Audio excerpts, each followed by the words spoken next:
Olá, queridos alinhados, sejam bem-vindos! Olha eu aqui mais uma vez para te fazer companhia nesta quarta-feira em mais uma Alinhados Podcast. E que prazer a gente poder trazer sempre gente incrível para cá, para falar de suas histórias, falar sobre assuntos relevantes da sociedade. Eu estou muito, muito feliz em tocar nesse assunto aqui com esses convidados que são especiais.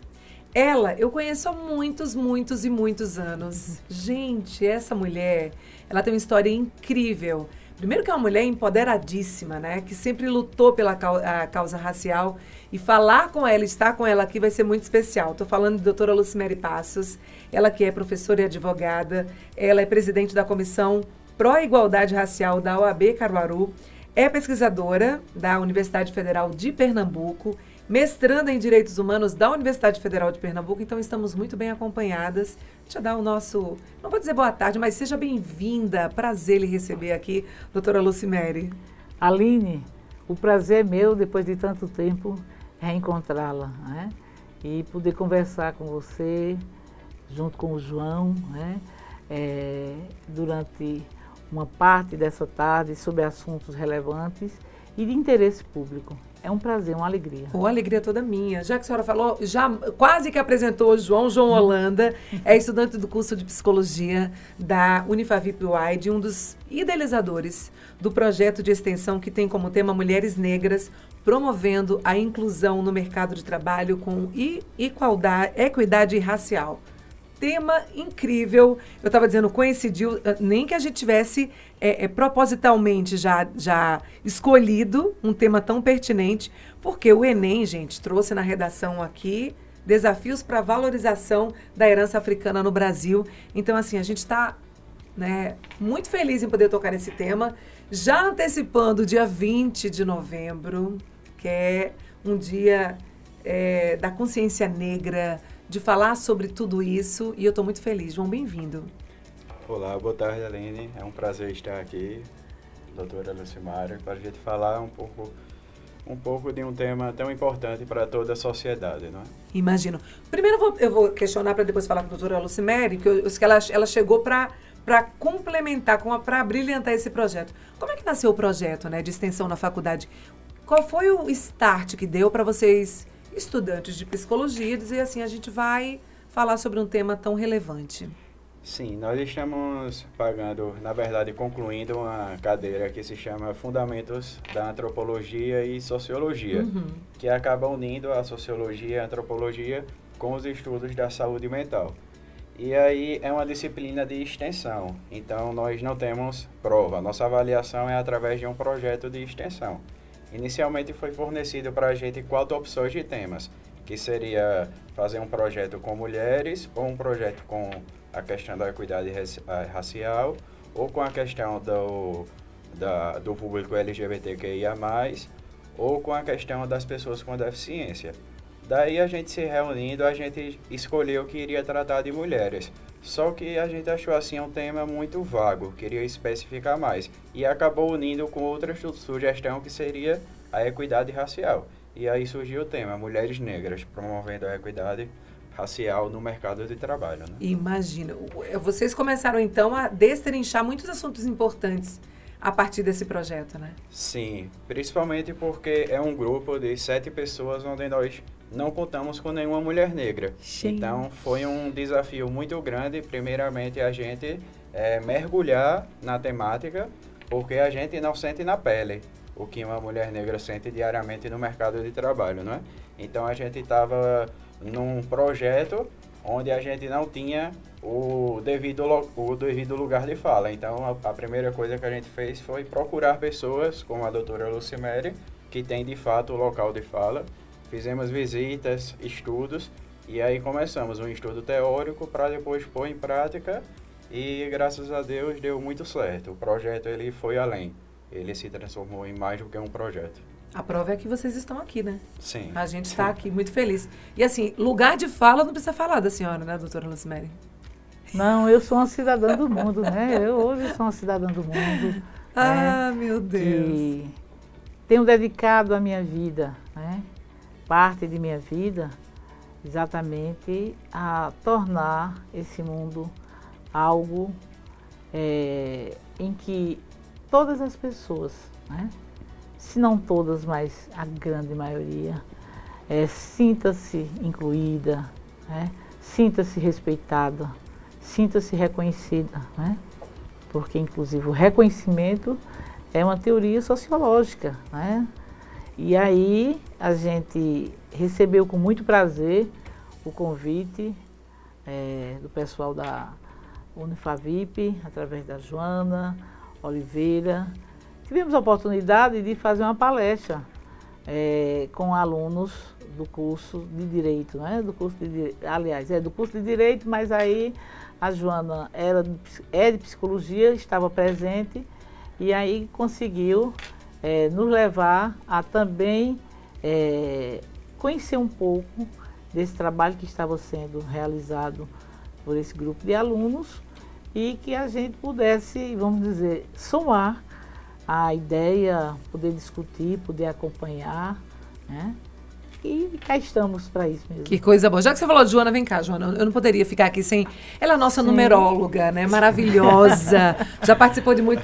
Pode chegar aqui, só de mansinho para não bater na câmera. Você vai passar, mas eu quero só te dar um abraço. E dizer que o quanto é bom ter você aqui. Obrigada. E quando ela colocou, baixa só um pouquinho pra gente ver ali. Quando ela colocou, né, ela anunciou lá no Instagram, eu digo, epa, a gente vai ter que trazer esse tema. Se vira e traz. É verdade. E foi muito bom, né? Maravilhoso. E eu tô muito feliz. Eu disse, ela vai ser uma psicóloga incrível. Deus quiser. Porque ela ama ouvir, ela tem um poder de persuasão incrível. Eu sei que você vai arrasar. Ai, Bom te maravilha. ver. Obrigada. Muito feliz pela oportunidade. Bom, e a gente mais. Aproveitem. Beijo, obrigada. Só um instantinho aqui, porque aqui é assim, gente, a gente chama e já entra aqui, né? Já que a doutora Lucimere falou da Joana, a gente poderia não deixar de abraçar ela estando aqui ali, vibrando por esse encontro. Vamos lá, você tem uma história incrível, né? Com sua mãe, com a sua família, de luta já para destravar racismo, preconceito. Eu já ouvi essa história, mas eu queria que você pontuasse, porque a gente ama contar a história aqui no podcast, para justificar, né? Justificar o porquê de você abraçar essa causa, né, racial de maneira tão evidente, doutora Lucimere. Olha, Aline, eu sou filha de um casal que eu digo sempre, Papai do Céu não poderia nos ter dado um casal de pais tão magníficos como foram os nossos pais, né? Seu José e Dona Noêmia. Dona Noêmia, aquela mulher caladinha, discreta, funcionária pública da Prefeitura Municipal de Caruaru. Seu José também, uma pessoa bem caladinho, que às vezes eu fico pensando, de onde foi que eu saí tão falante? De onde foi que eu saí falando às vezes pelos cotovelos?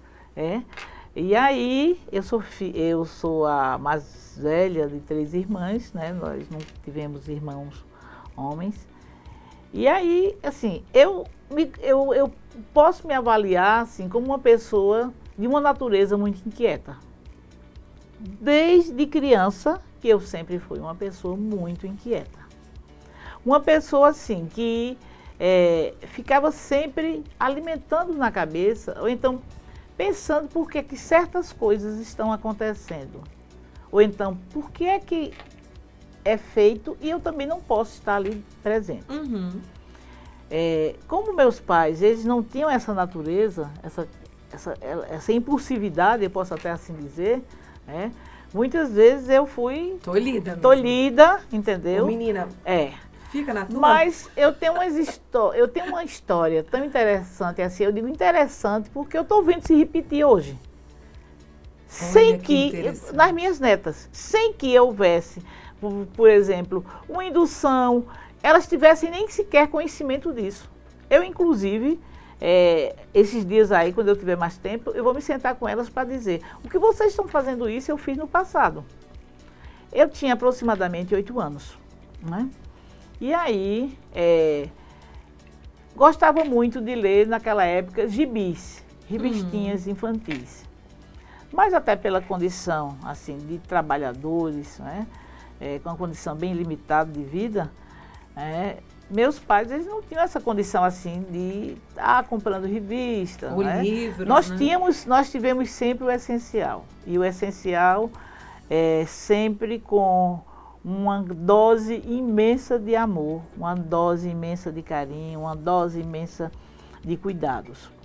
E aí eu disse simplesmente um dia, eu disse, olha papai, eu queria que vocês me dessem uma pratinha, porque eu quero comprar uns bonecos de barro, porque na verdade a gente brincava muito com boneco de barro, com as panelinhas, né, fogão, etc.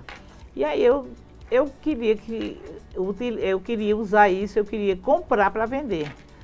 Aí minha mãe disse, vender?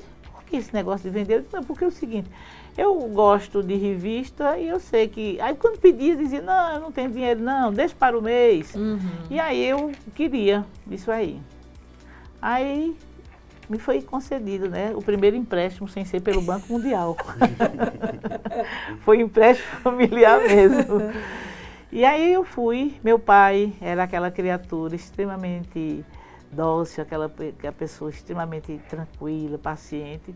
E a gente foi na feira, né? Onde, na verdade, vocês são muito jovens, não se lembram daquela feira onde era localizado aqui no centro da cidade, né? E comprei os meus primeiros produtos de venda. E aí trouxe e coloquei na porta de casa. Claro, eu sou a primeira de 3 irmãs. E as outras ficaram curiosas e passaram a ser, assim, as minhas trabalhadoras. Assessorando ali. Né? As colaboradoras de feira. E aí vendi. Por incrível que pareça, vendi. Era algo assim, que era novidade na vizinhança, ninguém vendia isso, ninguém tinha isso, vendi. E aí já criei um otimismo muito grande, um entusiasmo muito grande para comprar mais. E aí fui comprando. Só que chegou um tempo depois que eu descobri uma outra coisa. Eu disse, eu não quero mais vender boneco de barro. Eu vou querer fazer o seguinte, em frente aqui, onde ali na rua, acho que é 7 de setembro, onde era a Pequena de Ouro. 15 de novembro. 7 de setembro, 15 de novembro. Bem na esquina onde é o Beco da Estudantil, né? Chamava o Beco da Estudantil. Chamava-se não, chama-se. Chama-se.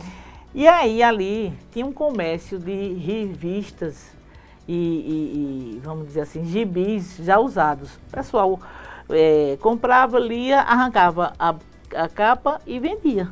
E ali, bom, não tinha problema. O que eu queria era ler, que eu sempre gostei muito de ler.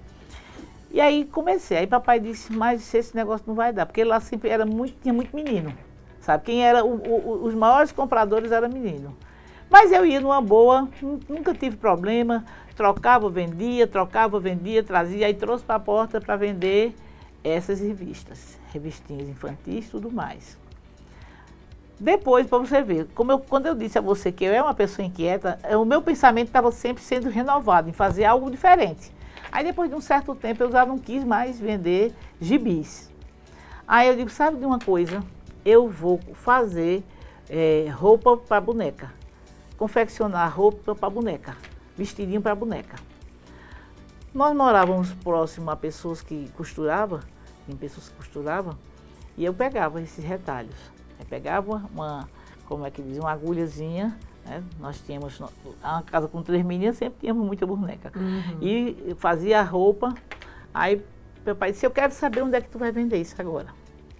Aí eu disse, sabe onde é que eu vou vender? Eu já andava, eu já circulava por aí, né? Eu já circulava. Com essa idade. Eu já conhecia aquele pedaço ali, aquele centro. Eu vou vender ali, onde é a sapataria Cruz Azul. Quem me escutar, né? Quando escutar aqui o da podcast, época vai lembrar. Vai lembrar. Era uma referência que tinha aqui que vendia calçados. Como tu vai vender, pelo amor de Deus, menina? Eu não posso ficar lá. Não, o senhor não vai ficar. O senhor vai arrumar uma caixa de leite ninho, que antes era em caixas assim, e eu vou levar numa bolsa e vou expor em cima da caixa e vou tentar. Se eu não vender de jeito nenhum, eu vou pensar outra coisa. Aí papai, mas pelo amor de Deus, como é que tu vai ficar lá sozinha? Quer dizer, veja, eu era uma criança, mas já tinha essa preocupação. Isso há cerca de quê? Muito mais de 50 anos, quase 60 anos. Pela idade que eu tenho hoje, era mais ou menos isso. E aí eu fui a primeira vez. E não temia, assim, eu não tinha aquela coisa assim, eu não Vou nunca ter fui uma medo. criança amedrontada de ficar sozinha, porque meu pai, não, simplesmente falou lá para me sentar, eu fiquei sentadinha, botei E coloquei. eles acreditavam muito em você também, né? Acreditavam. Porque numa época dessa, com essa Acreditavam. idade, alguns pais dizem, não vou Não. deixar você solta aí Não, na minha rua, mãe não. ainda quis fazer Né? uma oposição, mas assim, né? Eu, com argumentos, né? Não, é porque é o seguinte, olha, eu agora, como é que diz, até para comprar as coisas do colégio, sabe? Trazia argumentos imbatíveis. Justificativo. Tinha que ser advogado de direito. Aí, de empreendedora a advogada, foi um longo tempo aí, né? Resultado. A primeira venda, vendi todos os vestidos. Levei 12 vestidos, vendi todos. Na semana seguinte, levei 15, vendi todos. Entendeu? Só que o seguinte, aquela coisa de ficar sentada ali muito tempo esperando, também começou a mexer com o meu emocional, porque eu não conseguia ficar também muito tempo ali. Olha, Aline, eu chego a dizer o seguinte, que na época, se meus pais tivessem conhecimento dessas coisas, dessas histórias de problemas que crianças têm, TDAH, Sim. sem sombra de dúvida, Você- eu tinha sido uma criança portadora, porque pense como eu era inquieta, hiperativa, Hiperativa. demais assim. Bom, então daí, né, depois já, aí parei com o empreendedorismo, né, e já ficando assim adolescente, então meu interesse, como eu sempre lia muito, era a ideia, ser professora. Mas não tinha nem ideia, porque 13, 14 anos eu não tinha como me empregar. Aí surgiu um projeto, né, que era Mobral, e eles admitiam como se fossem monitores, assim, até como o que hoje a gente diria que Um auxiliar de professora, que seria um né? auxiliar de professor, um estagiário, Aham, né? aham. E aí foi a minha realização, né? Porque eu tinha em torno de 13 para 14 anos, né? Aí eu me arrumei toda, fui escrever, porque aí eu fazia o seguinte, do que eu estudava, aí eu dizia assim, eu vou fazer aqui como que fosse um resumo para ensinar. E aí me inscrevi, e isso meus pais, essa menina inventa coisa demais. Lucimere, pare, pelo amor de Deus. E eu assim, a cabeça fervilhando, pensando em ideias. Aí ensinei um bom tempo, me dei muito bem, pronto. Depois já estudava, né, já tinha, vamos dizer assim, tinha mais maturidade. Aí ainda era de menor idade, mas fiz uma seleção do antigo Hotel Centenário. Nossa. Hotel Centenário, do saudoso seu Aloysio Lima, né? E aí trabalhei como recepcionista 3 meses ainda. Mas sempre assim com a cabeça em ensinar. Eu não queria só ficar ali. Assim, Parada. Nada que fosse para eu ficar muito parada, entendeu? Eu podia ter o interesse, mas assim, eu sempre estava mudando. Até que, na verdade, saí e aí ingressei no magistério, assim, ensinar, alfabetizar, juntar outras crianças, alguma coisa que aparecia assim, como que fosse hoje, vamos dizer, um reforço escolar, estava lá eu ensinando, pronto, terminei ingressando já com maioridade, né, no magistério, com 18 anos, fiz no meu amado, querido, idolatrado Colégio Estadual de Caruaru, que há 50 anos quase a gente se encontra, essa turma da época. Fiz o magistério, fui ser professora, né? Comecei sendo professora, por exemplo, uma das escolas bem interessantes, que é o Antônia Cavalcante, que é ali no mesmo local de sempre, ali atrás do Bonanza, da Rua Preta, né? Uhum. Numa turma que na época assim, a sala era somente homens numa sala e mulheres em outra. Então, assim, o meu batismo de fogo foi chegar praticamente uma menina numa sala onde todo mundo já era adulto e tudo homem, entendeu? Mas aí eu disse, aí eu já penso comigo assim, Lucimere, segure a onda. Lucimere, segure a onda, entendeu?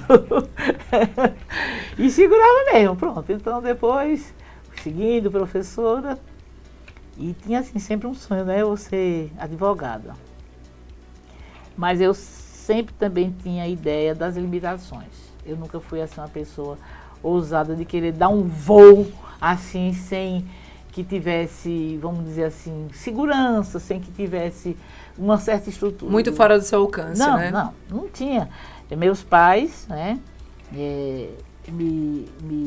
vamos dizer assim, foram importantíssimos para que eu terminasse um segundo grau. O meu segundo grau foi o que hoje é magistério, que na época era pedagógico.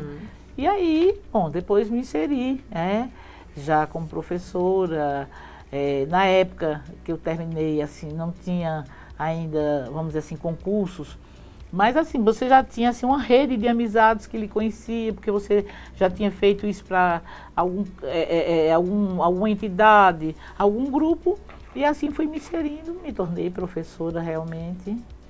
Trabalhei por quase 30 anos, assim, não especificamente como professora, porque a uma certa altura, na condição de professora, eu fui cedida para a justiça, né? Aí trabalhei, a essa altura eu já estava com a ideia de fazer realmente um curso de direito, porque eu já tinha uma base, já tinha como pagar os estudos, né? Porque assim, a minha primeira graduação, na verdade, foi um curso de letras na FAFICA. Então, ali eu já tinha, eu era bastante jovem, porque o quê? Eu comecei a fazer o curso praticamente com, acho que 19 anos, por aí. Muito jovem. Muito jovem, mas aí já me bancava nesse aspecto, né? Porque aí eu também via as limitações, as condições dos meus pais. Ainda tinha as duas outras irmãs que também vinham em caminho, entendeu? Mas aí, graças a Deus, já pagava, entendeu? Assim... E assim, dava uma coisa muito boa, dava aquele incentivo, aquela coisa de você assim, saber se independente, tá pagando, tô recebendo meu dinheiro, tô conquistando, tô abrindo meu espaço, entendeu? Bom, cheguei ao magistério, ensinei, me aposentei, fiz o curso de Direito, tive muitas e muitas experiências, no curso, durante o curso, como estagiária. E paralelo a isso, não é? Aí, a uma certa altura, já começou a chegar a consciência da militância, né? Consciência da militância, a consciência de ver que, por que isso é assim? E por que não poderia ser diferente, né? Isso foi te inquietando, né? Foi me inquietando. Uma pessoa que já naturalmente é uma pessoa inquieta. E aí, mais minha mãe, né? Meu pai era mais minha mãe. Tenha calma, cuidado. Você é muito afoita, você tem muita ousadia, tenha calma. Graças a Deus que você nasceu uma mulher. Se você tivesse nascido um homem, pelo amor de Deus, parece que você não tem controle. Ô João, a gente vendo toda essa história, né, da Lucimere até chegar ao direito, você disse, eu não tenho esse poder de fala, mas você caiu em campo e você foi ouvir mulheres que necessariamente, trazendo o projeto mais para perto aqui, falando sobre essa questão da inserção da mulher no mercado de trabalho, você viu muitas carências nesse aspecto, né? Sim, bastante. Primeiramente, antes de cair para o campo, a gente teve que escolher o tema do projeto, como eu disse, né? E eu sempre fui assim um estudante muito assíduo na questão das ciências humanas, desde cedo. Eu digo, como a doutora Lucimere disse, eu também dou graças a Deus pelos pais que eu tive. São advogados. Meu pai foi, né? Meu pai faleceu em janeiro, mas deixou a melhor herança que tem, que é a herança dos estudos, para mim. E a minha mãe, com quem eu vivo hoje em dia, ela sempre teve um senso de justiça muito apurado, sabe? Que coisa boa. Ela é o tipo de mulher que eu nunca vi ela baixar o tom para nenhum homem, por exemplo. Se ela visse uma situação no meio da rua de injustiça, ela intervia voluntariamente, ela sempre ajudou as pessoas. E aí eu fui crescendo, recebendo vendo esses exemplos, né? E aí quando eu estava na escola, eu ficava até ansioso para que chegasse a aula de história, de geografia, de filosofia, de sociologia, justamente para compreender, né? Porque quando a gente começa a estudar na escola, a gente entra como se fosse numa tábula rasa, numa folha branca. Não tem profundidade, né? E aí é como se a gente começasse a escrever uma redação, que vai ser de acordo com nossos estudos, né? E nesse processo de escolher o tema para o projeto, uma coisa que me chamou muita atenção, logo quando eu vi aquelas 4 temáticas que eu citei no início, foi o censo do IBGE, o último censo do IBGE 2023, que mostrou que a gente tem a maioria de pessoas negras no país, não é, pretos e pardos, mas quando a gente vai comparar com a questão monetária, nós temos, por exemplo, dados em que 66% dos homens estão empregados, enquanto apenas 46% das mulheres. Mas quando a gente coloca o nível superior, ou seja, pessoas que tiveram o nível superior, essa diferença cai pela metade. Então, ou seja, a educação ela tem um papel essencial nisso. E aí foi quando eu voltei, eu disse, não, eu vou revisar toda a história do Brasil. E aí eu parei para estudar toda a história do Brasil de novo, antes de ir para o campo de trabalho, né? E o que me chamou muita atenção é que a gente teve a abolição da escravidão em 1888 e 100 anos depois a gente tem a Constituição Cidadã, né? Que é quando está estabelecido o racismo como crime de fato. Ou seja, a gente vive num país onde houve 300 anos de escravidão e quando a Constituição foi criada, 150 da abolição. É muito lento, né? É um processo muito lento, né? Esse processo que João fala, esse processo é muito lento, né?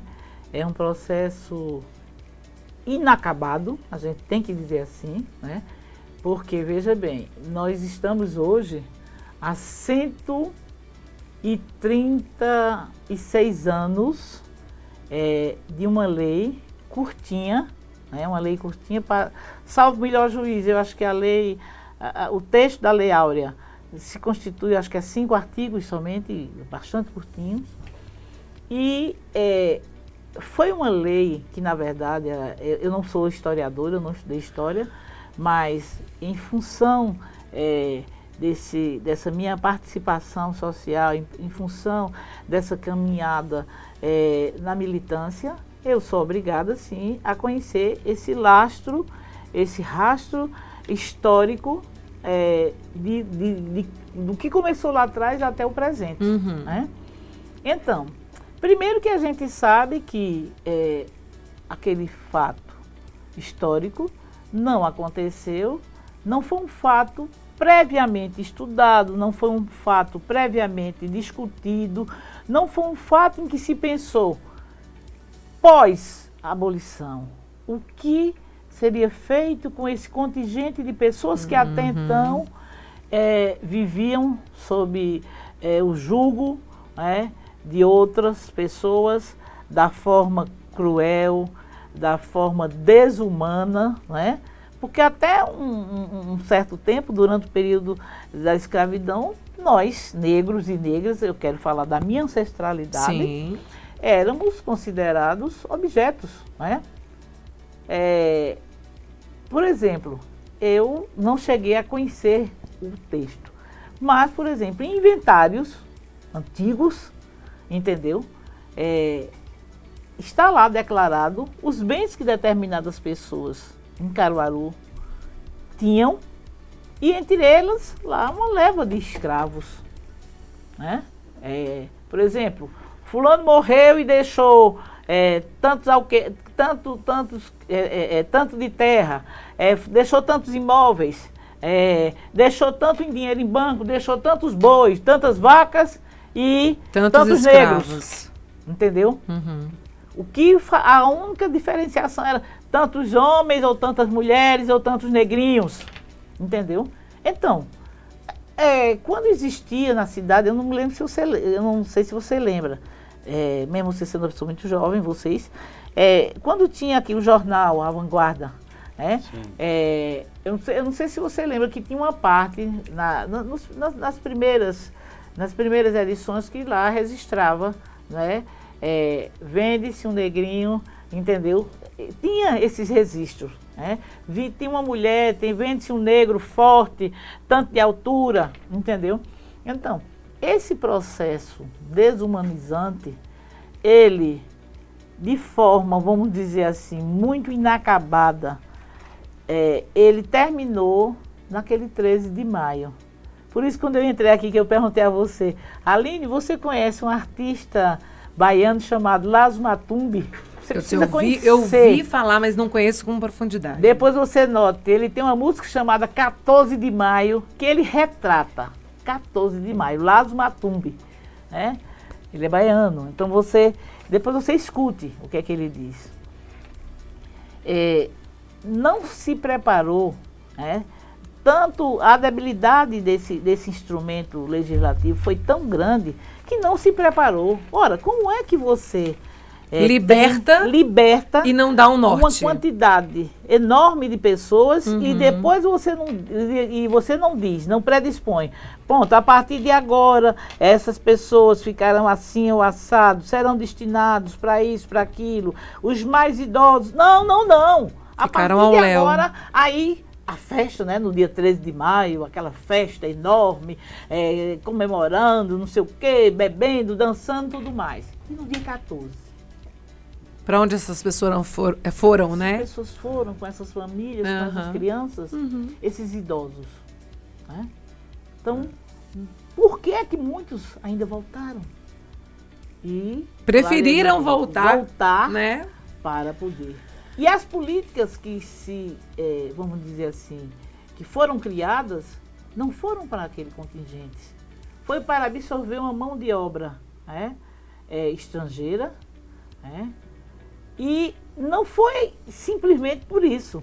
É porque essa mão de obra também contribuiria com o ideal de embranquecimento ainda muito reinante, né?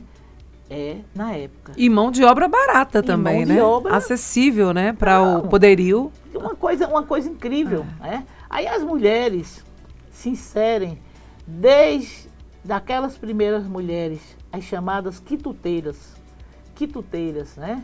Que a gente fala, quitute, fulano está fazendo quitute. Hoje talvez não se fale mais, porque é uma palavra quase que em desuso, né? Pelo menos por aqui, na nossa região a gente não fala, mas os quitutes. Aquelas mulheres tiveram que sobreviver exatamente daquilo que elas conheciam, daquilo que elas fizeram, daquilo que em suas terras, antes de vir para aqui, faziam. Teve algum processo para que essas famílias, essas pessoas tivessem onde morar? Não. Então, da senzala para onde? Para a favela. Para o cortiço, na verdade, né? Cortiço, isso mesmo, João. Quando a senhora estava falando da música, eu lembrei do livro que eu já li de Aloysio Azevedo. Aloysio Azevedo, maravilhoso. Se chama O Cortiço, né? Que fala justamente dessa transição. E aí, quando a gente lê o Cortiço e olha para as favelas, aí respondendo a sua pergunta, Aline, quando eu fui para o campo, eu realmente percebi que o Cortiço de Aloysio Azevedo, ele se transformou nas favelas. Exatamente. E mais do que isso, né? A gente olha para a população negra, para a mulher negra marginalizada na sociedade. Dentro de uma empresa, a gente vê ela marginalizada, ocupando cargos de menor escalão. Dentro do serviço público, nós temos a lei de cotas, que garante 20% de acesso exclusivo à população negra em qualquer concurso público, né? Mas quando a gente vai para o serviço público, a gente não vê esses 20% traduzidos das vagas que deveriam estar. Então, em todos os setores, a primeira percepção que eu tive foi justamente essa, de marginalização. Ou seja, um processo histórico que não foi pensado, foi decretado, e aí vem o 14 de novembro, que parece que dura até hoje, né? O 20. Sim. 20 de novembro. O João falou sobre uma coisa muito interessante, que é a questão da escolaridade, né? Ainda é muito pouco o percentual de negros e negras, dado as cotas, né? Que oportunizou essas pessoas a ter um acesso à escola, a poder fazer parte, né, dessa universidade. Como é que a senhora vê isso atualmente? Porque a gente vê muito branco dizendo assim, pra quê? Né? Se eles falam tanto em discriminação, isso não é uma maneira também de não descriminalizar? E como é que a gente vê isso? Discriminar, né? Veja bem, nós temos aqui no Brasil uma escritora, né, uma pensadora fantástica, né? Cida Bento, a professora Cida Bento, autora de uma obra que todo mundo deveria ler, chamada Branquitude, né? E aí, Branquitude não, eu estou esquecida, mas eu vou me lembrar. É da professora Cida Bento. e em que ela trata exatamente de um processo construído, porque isso é construído. Isso não foi uma coisa que aconteceu pura e simplesmente. Isso parte de uma construção, onde quem detinha o poder era a branquitude, né? Em detrimento das pessoas negras.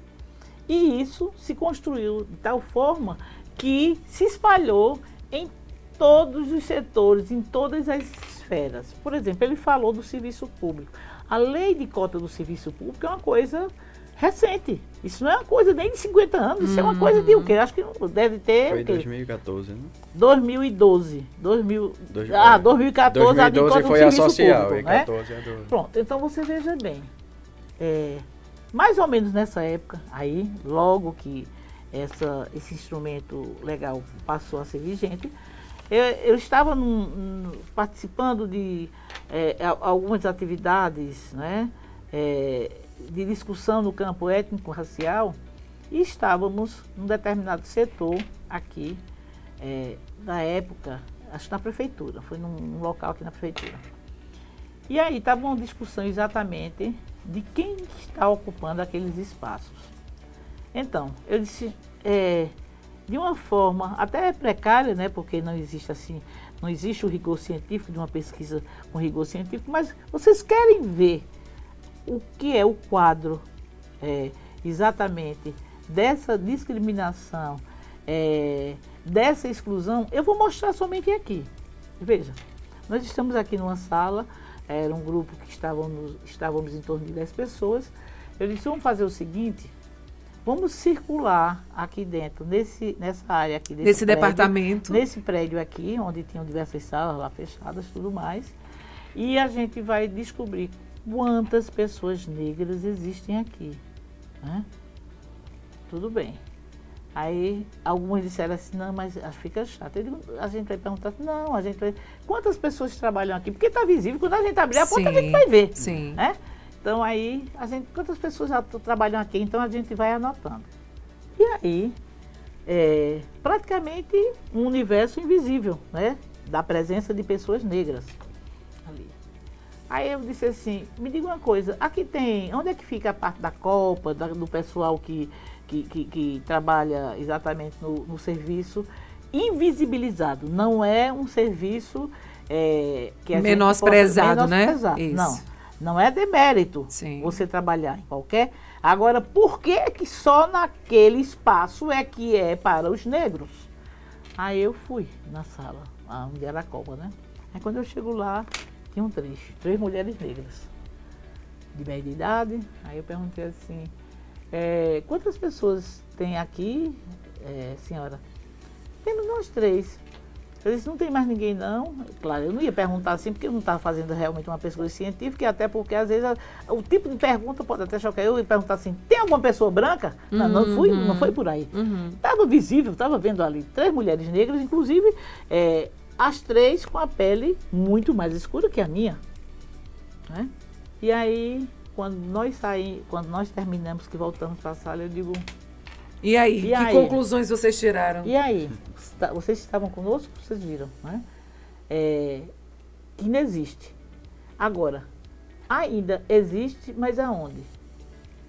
Aí uma das pessoas, uma pessoa branca que estava no grupo, aí disse assim, mas não é melhor do que estar desempregado?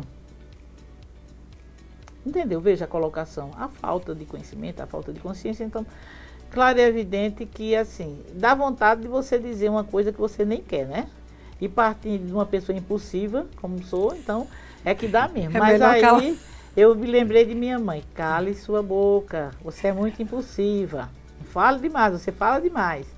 Entendeu? Porque ainda se sai com uma colocação dessa. Então, veja, no universo, numa área do setor público, onde você poderia dizer que tinha o quê? 50 pessoas, você não encontra ninguém. E onde você encontra, está exatamente naquele local onde não há um protagonismo, não há um respeito, porque eu tenho a experiência, Aline, de conhecer situações onde num banco. Não vou citar o nome porque eu não gosto de dar ibope, não gosto de dar ibope é o que não presta. Uma pessoa trabalhava como auxiliar de serviços gerais e uma pessoa chegou como gerente, uma mulher chegou como gerente e havia um aviso de que as pessoas se dirigissem lá onde era a Copa. Mas depois, como quase tudo assim que no Brasil, é a lei, é a ordem, daqui a pouco começa. Dá-se um jeitinho. Dá-se o popular jeitinho. Então, ela simplesmente, quer dizer, e as pessoas na cozinha também sabiam disso, que não poderiam. Aí ela, para parecer importante, né, estava recebendo lá um grande cliente, um grande empresário, aí mandou dizer por um outro funcionário, né, no caso, uma pessoa inferior hierarquicamente, para que dissesse lá na cozinha que a pessoa viesse. A pessoa lá na cozinha já sabia que não deveria. Não deveria, aí mandou dizer pelo funcionário, olha, diga a dona fulana que, no caso, acho que devia ser o gerente geral, já tinha dito que não fosse.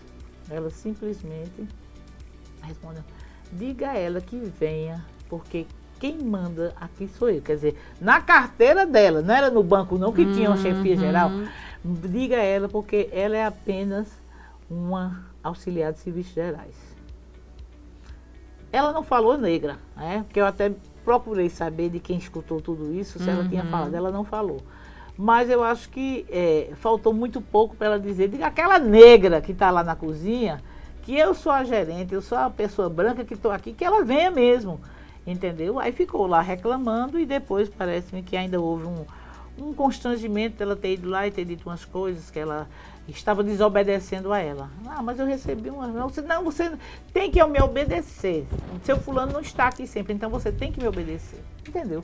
Então, tudo isso cria desse racismo vigente, não é institucionalizado, mas é vigente. Da mesma forma que a gente, em pleno século XXI, ainda tem na nossa casa o quartinho da empregada. O quartinho da empregada é uma herança colonial, é uma herança da época da escravidão e que perpetua-se até hoje. Porque eu vejo muita gente abrir a boca e dizer... A minha casa é uma casa grande, tem no meu apartamento, 2, 3 quartos. E tem até o quarto da empregada. O quarto da empregada, tu sabe, tu tá fora de um contexto, tu tá fora de tudo. Eu tenho uma amiga que é jornalista, linda por sinal, Renata Araújo, um beijo, meu amor, tá em Recife agora. Renata querida. E assim, sabe, com muita propriedade para entrar e falar sobre essa causa. Ela ficava indignada quando alguém dizia ela, nossa, que negra linda. Ela, por que você tá me chamando de negra linda? Porque você não diz assim, nossa, que branca linda. Não, que mulher linda. Você não precisa me nomear negra para me chamar de linda. Então ela se incomodava. Ela tá assim, não é que talvez seja uma inocência de uma pessoa que não sente na pele esse racismo, essa discriminação.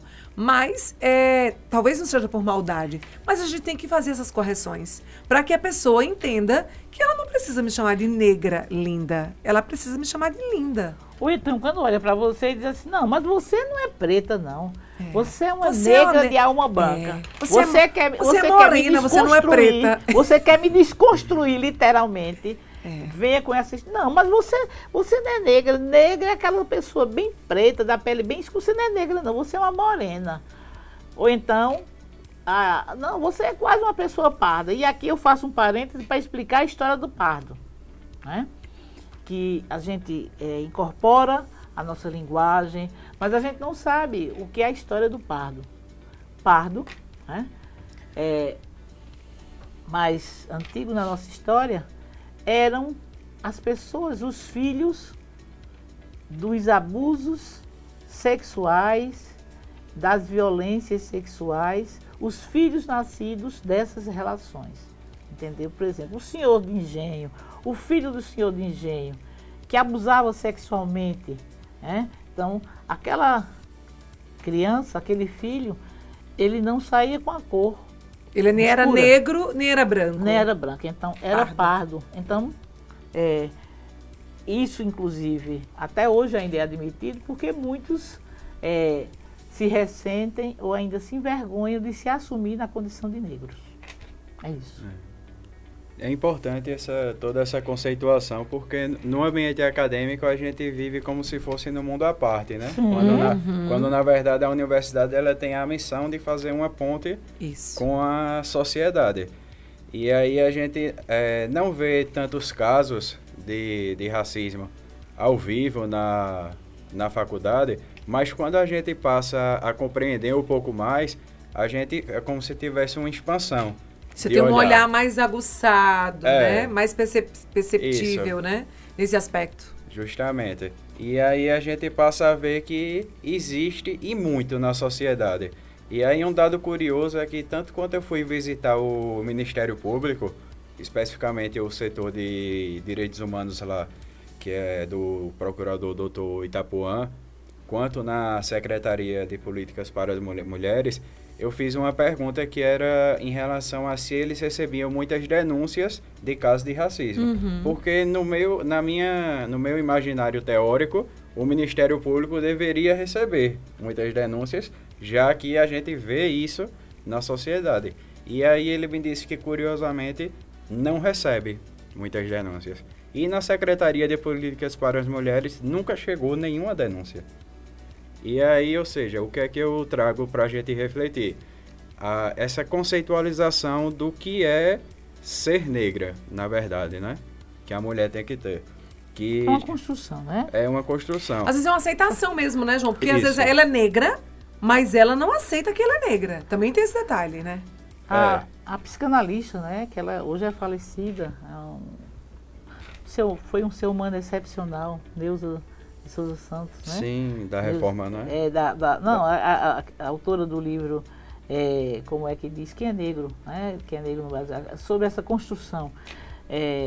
Ela diz que isso é uma construção e que, assim, há também uma questão da não aceitação. Mas a não aceitação, a gente também tem que ver pelo seguinte viés. Por exemplo, eu fui professora de crianças e acompanhei crianças de minha família em que, pelo estigma, vamos dizer assim, pelos ataques, pelas violências sofridas enquanto uma pessoa negra, né? Os apelidos, né? Então, recusava, já como criança, não sou negro, entendeu? Na escola a mesma coisa, entendeu? Então, há que se ver que também essa questão não é pura e simplesmente de resistência da pessoa em não ser negro. É porque no emocional, no psíquico da pessoa, o ser negro, quando você não tem outras concepções, outros conhecimentos, é algo extremamente desabonador. Doloroso, né? O quanto se sofre. Eu fui uma criança que, claro e evidente, como toda e qualquer criança negra, teve seus problemas. Um dos problemas eu vim descobrir na FAVIP. Na época era só FAVIP. Eu fui fazer uma palestra e praticamente 50 anos depois é que eu consegui falar disso. É como que você sofresse, aquilo tem um impacto, fica lá guardado dentro de uma caixinha e você convive. Aí de vez em quando você vê uma outra história, aquilo vai lhe doendo, é um gatilho. Você só se liberta no momento que você fala.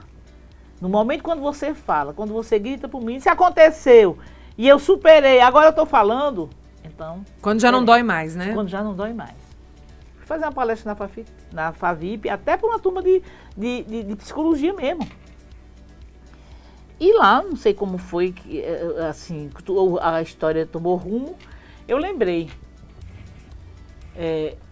do porquê que toda criança, normalmente, na escola, gosta da festa de São João, quadrilha, dançar quadrilha, casamento matuto, não sei o que, aquela coisa toda.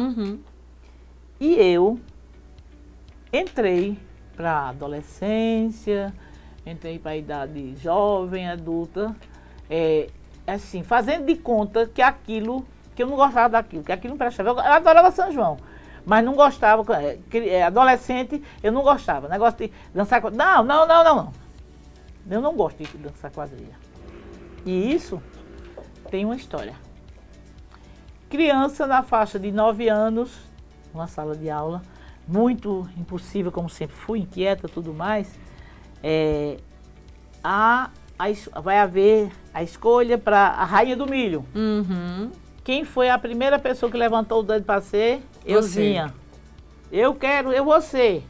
E aí a professora, na época, disse assim, não, a gente ainda está vendo, não sei o quê, a gente vai ver. E eu fiquei naquela peitica. Na expectativa. Na expectativa, eu vou ser Rainha do Milho, eu vou ser Rainha do Milho. Aí cheguei em casa e disse, aí minha mãe disse, não, minha filha, eu não tenho tempo. Rainha do Milho vai ter que gastar, vai ter que vender voto, eu não tenho tempo. Você sabe que sua mãe trabalha, na época ela trabalhava 2 experiências na prefeitura, que ela era da área contábil. E eu fiquei naquela insistência, mas já fiquei triste, porque minha principal aliada... Não apoiou, né? Não apoiou a candidatura. Então meu pleito estava fraco demais.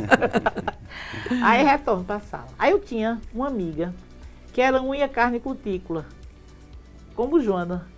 Branca assim, cabelo alourado. Ela era assim, unha e carne comigo. A gente se dava extremamente bem.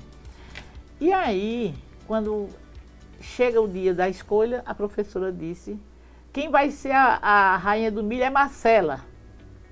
Aí veja qual foi a minha reação. Primeiro que me deu uma dor, assim, aquela dor assim, sabe? Aquela coisa assim. E por que não? Eu não pedi tanto a ela. Mas veja que coisa inversa aconteceu dentro de mim. Marcela era minha melhor amiga. Uhum. Então, eu sublimei um desejo legítimo em Marcela. E aí eu disse, pronto, eu vou vender os votos de Marcela, porque Marcela vai ser. Era como que eu me projetasse nela. Isso. Eu me projetava nela. Marcela sendo Rainha do Milho, eu estava me realizando nela, porque ela nela. era minha melhor amiga. Mas quem me impediu de ser?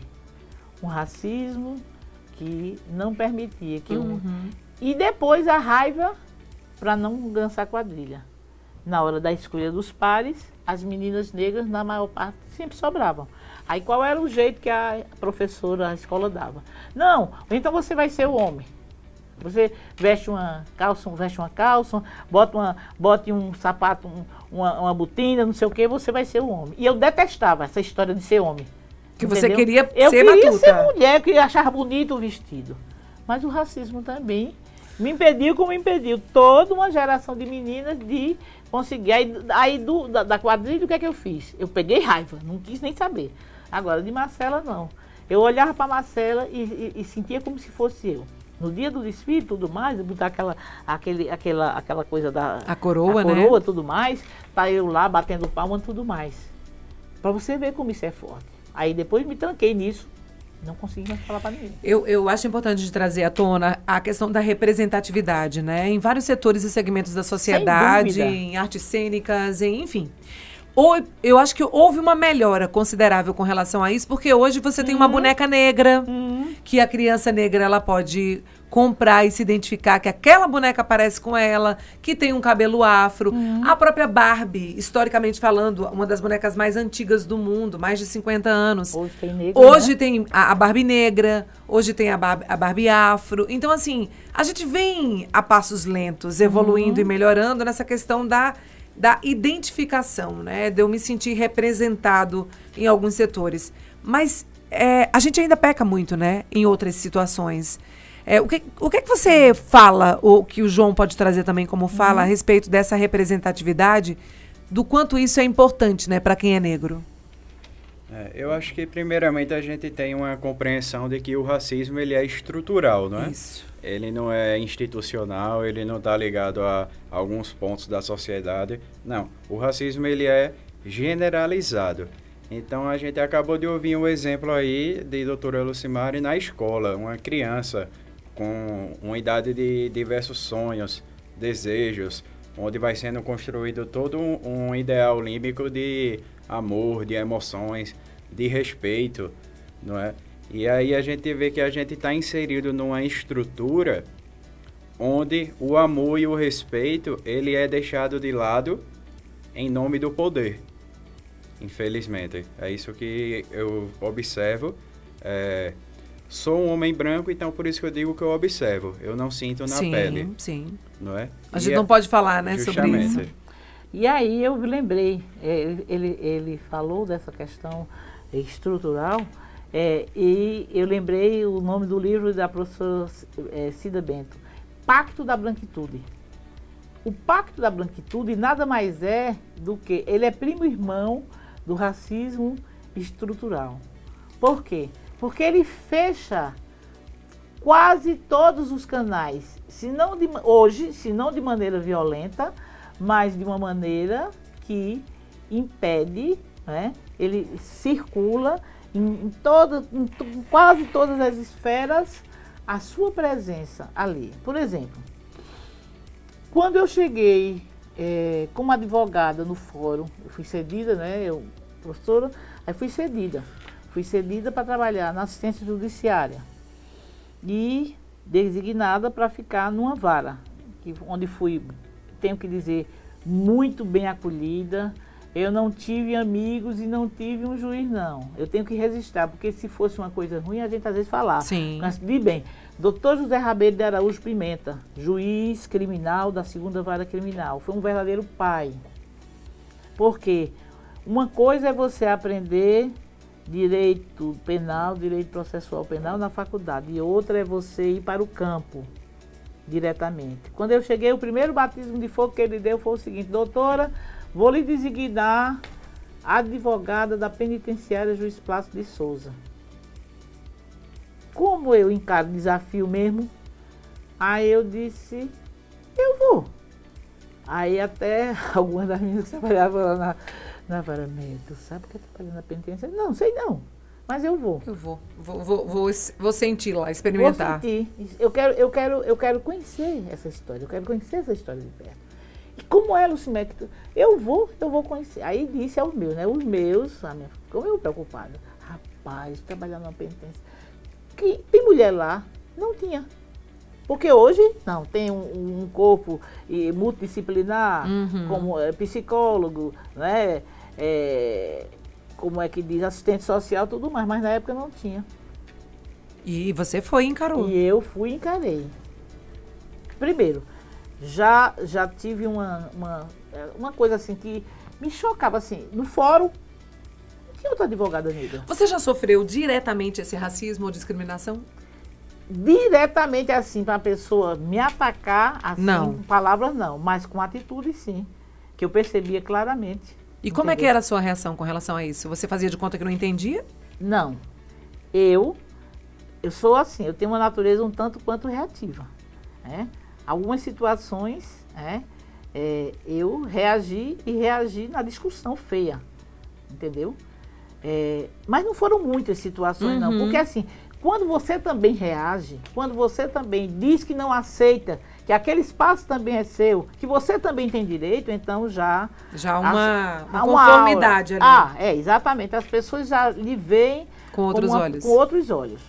Então, chego na penitenciária, né? Chego na penitenciária e o que é que eu encontro? Um universo de cerca de, na época, era em torno de 400 apenados, né? Que estavam lá. E, sem dúvida, sem sombra de dúvida, eu digo sem precisar nem de fazer nenhuma pesquisa científica. Talvez 20% daquelas pessoas que estavam ali, a maior parte tudo jovens, quase todos jovens, eram negras. Puxa, eu saía do fórum e não encontrava negro, somente eu estava lá.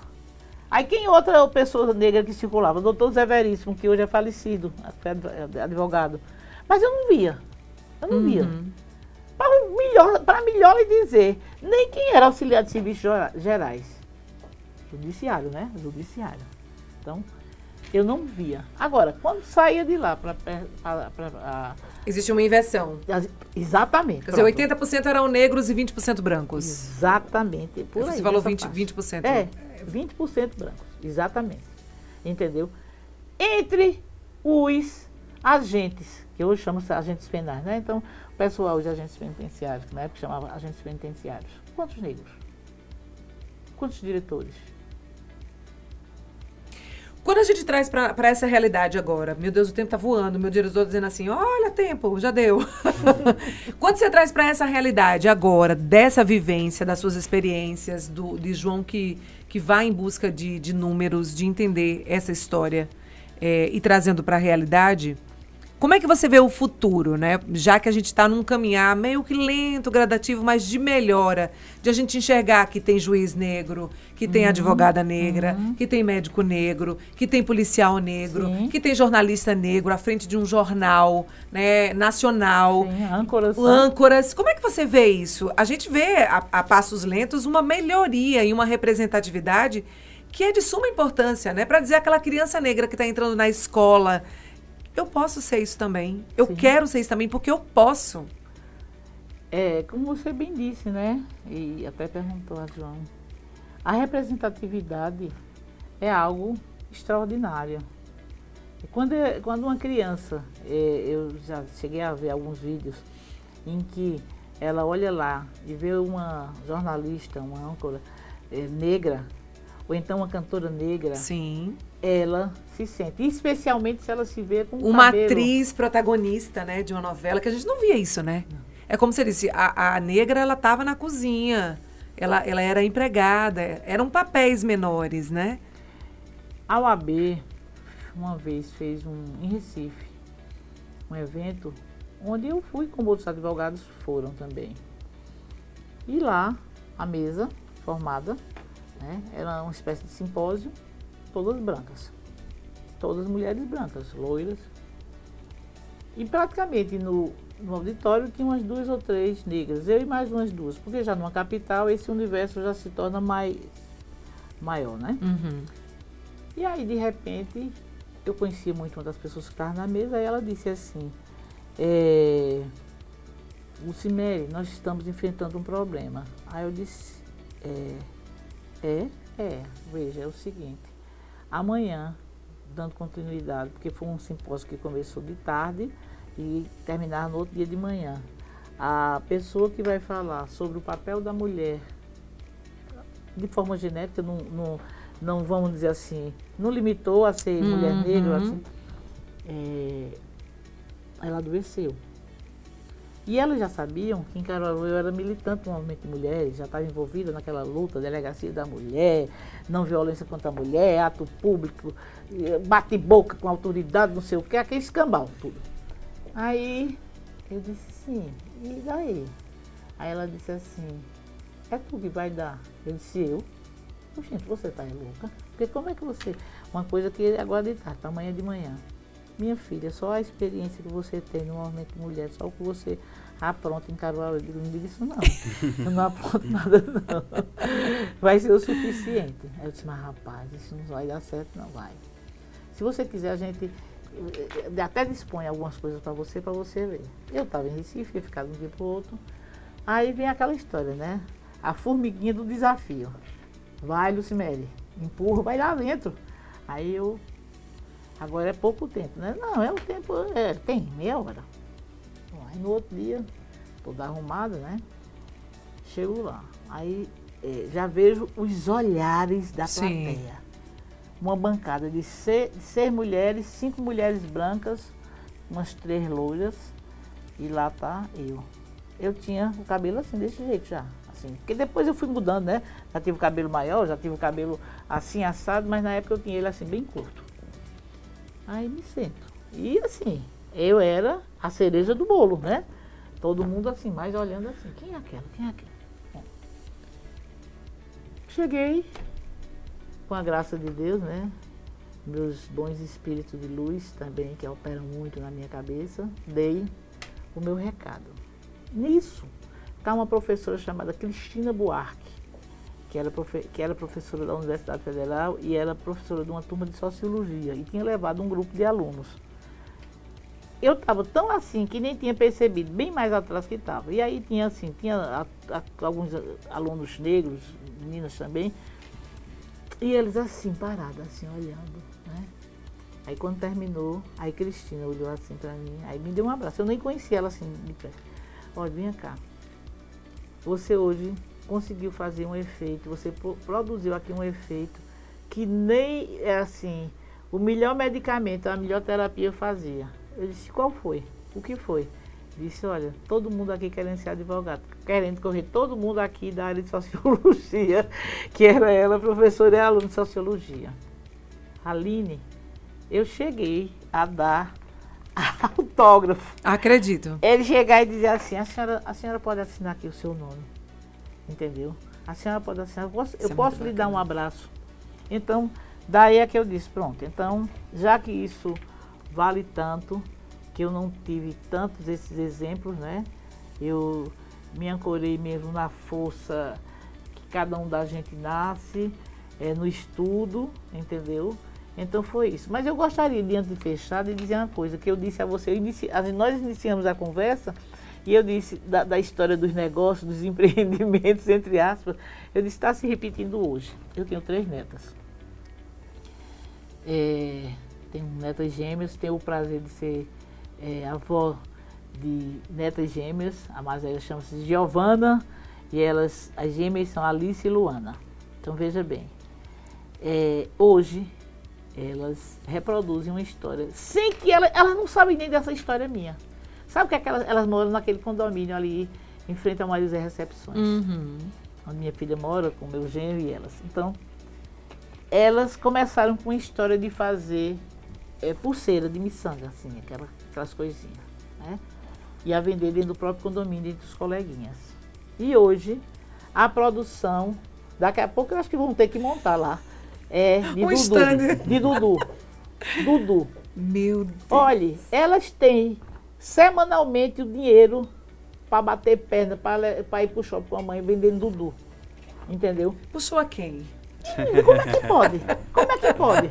E elas não sabem dessa história. Mas vamos saber a partir de agora. João, para a gente fechar, prazer ter a doutora Lucimere aqui, que delícia. Para a gente fechar com chave de ouro, a partir desse projeto, né? O que é que esse registro, né? Que todo esse documento que vocês estão em busca, né? De conhecer mais sobre a mulher negra no mercado de trabalho vai ter a partir de agora, né? O que é que muda nessa psicologia? Eu fiz até uma reflexão muito grande sobre isso para trazer aqui, tanto para o podcast quanto para quando a gente concluir o projeto, né?